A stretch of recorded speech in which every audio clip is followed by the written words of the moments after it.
Selamat siang Indonesia. Anda menyaksikan seputar berita terkini pukul 11 WITA bersama saya Agus Jagatraya. Komisi Pemilihan Umum Kabupaten Karangasem sudah mulai membersihkan kotak suara menjelang pemilu kada serentak pada bulan Desember mendatang. Target per hari mampu membongkar 100 kotak suara.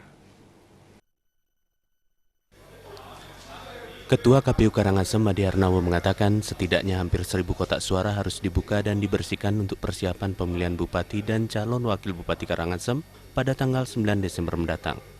KPU terpaksa membuka dan membersihkan secara bertahap tanpa target waktu yang tidak dapat ditentukan. Namun target per hari 100 kotak suara harus dibuka dan dibersihkan.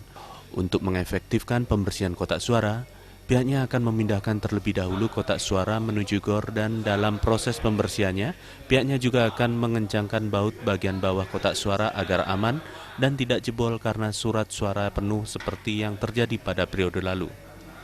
Makanya tahap pembersihan itu juga termasuk perbaikan. Apakah mungkin kan ada gantungan-gantungan itu yang agak longgar, kita berikan baut baru, kemudian baru kita pakai untuk tanggal 9 Desember nanti. Jadi kita pastikan kotak yang kita gunakan itu memang kuat dan siap pakai. Tidak ada lagi nanti kemudian di bawahnya jebol, dokumen berjatuhan, itu nggak mungkin terjadi lagi. Itu yang sering terjadi seperti dulu. Jadi sudah terantisipasi lah. Iya, karena memang pengalaman kita pernah. Jadi begitu kita, karena dokumennya banyak, kita pegangin ininya, telinga-telinga kotaknya itu ternyata yang di bawah yang jebol. Karena memang kondisinya tidak bagus. Ditambahkannya tahapan demi tahapan telah dilalui menuju pemilihan pimpinan daerah Karangasem.